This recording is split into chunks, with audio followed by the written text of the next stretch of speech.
Баршаңызға қайырлы күн достар. Сіздермен Гүлжанат. Бүгін сіздерге дораяки деп аталатын япондық панкейктердің рецептісімен бөліскім келеді. Таңғы асқа өте керемет идея. Міндетті түрде видеоны соңына дейін қараңыз. Бізге қажет ингредиенттер жұмыртқа, ұн, қант, су, бал және де қопсытқыш қажет. Барлығын видеоның астына жазып қоямын.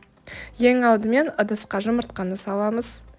Оның үстіне қант саламыз. Жақсылап венчикпен араластырамыз.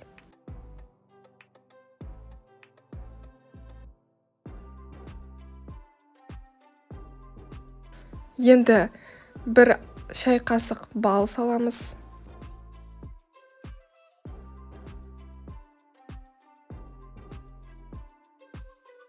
Барлығын жақсылап араластырып, ұнды саламыз.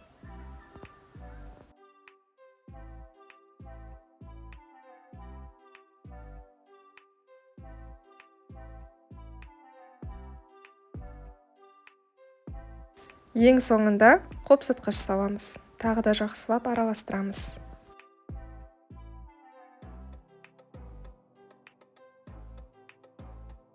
Су құямыз, араластырамыз. Біздің қамырымыз дайын.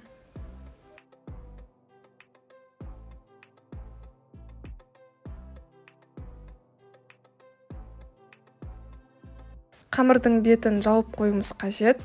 Шамамен 10 минуттай тұрады. 10 минуттан соң бұл қамыр өте сондай жұмсақ, нәзік қамырға айналады. Енді табаны қыздырамыз. Ешқандай май жақпаймыз.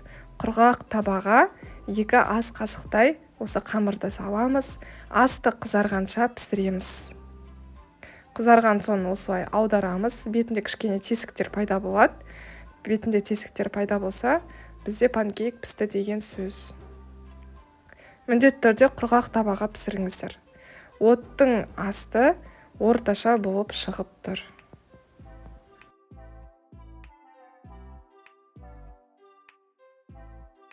Достар, мен жасаған рецепт 1-2 порцияға арналған. Егер сізге бұндай дораякиді көптеп пісіру керек болса, жай ғана ингредиенттердің барлығын 2-ге көбейтсеңіз болады. Бұл рецепттен тек қана 3 дораяки шығады. Қараңыздар, бізде осындай 6 панкейк шықты. Енді осылай екеуін біріктіріп, біз дораяки жасаймыз. Ол үшін бір-бірінің размеріне сәйкес келетін панкейктерді таңдап аламыз. Және де ортасына шоколадты паста жағамыз. Немесе жаңғақты паста да жағуға болады. Мен жай ғана нутелла жақтым. Нутелламен өте дәмді.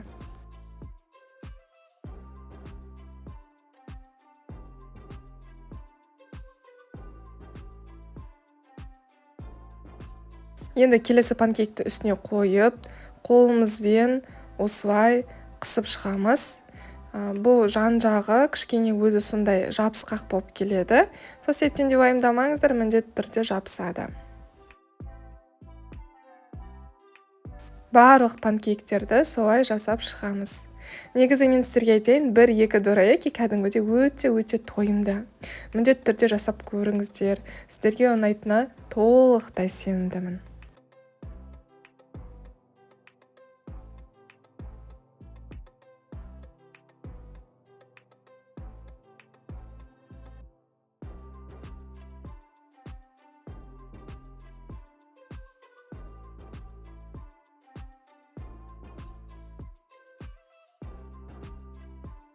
Енді ортасын кесіп көрейік.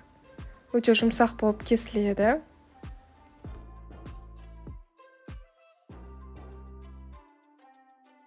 Достар, қараңыздар, дораяки бізде өте керемет болып шықты. Кәдімгідей пышны болып, үлпілдеп пісті, толықтай піскен. Қамыры да сондай дәмді. Ортасындағы шоколадты пастамен өте керемет үйлесті. Достар, міндетті түрде жасаңыздар дегім келеді. Егер видеоны соңына дейін қараған болсаңыз, лайк қойып, комментарий жазуды ұмытпаңыз.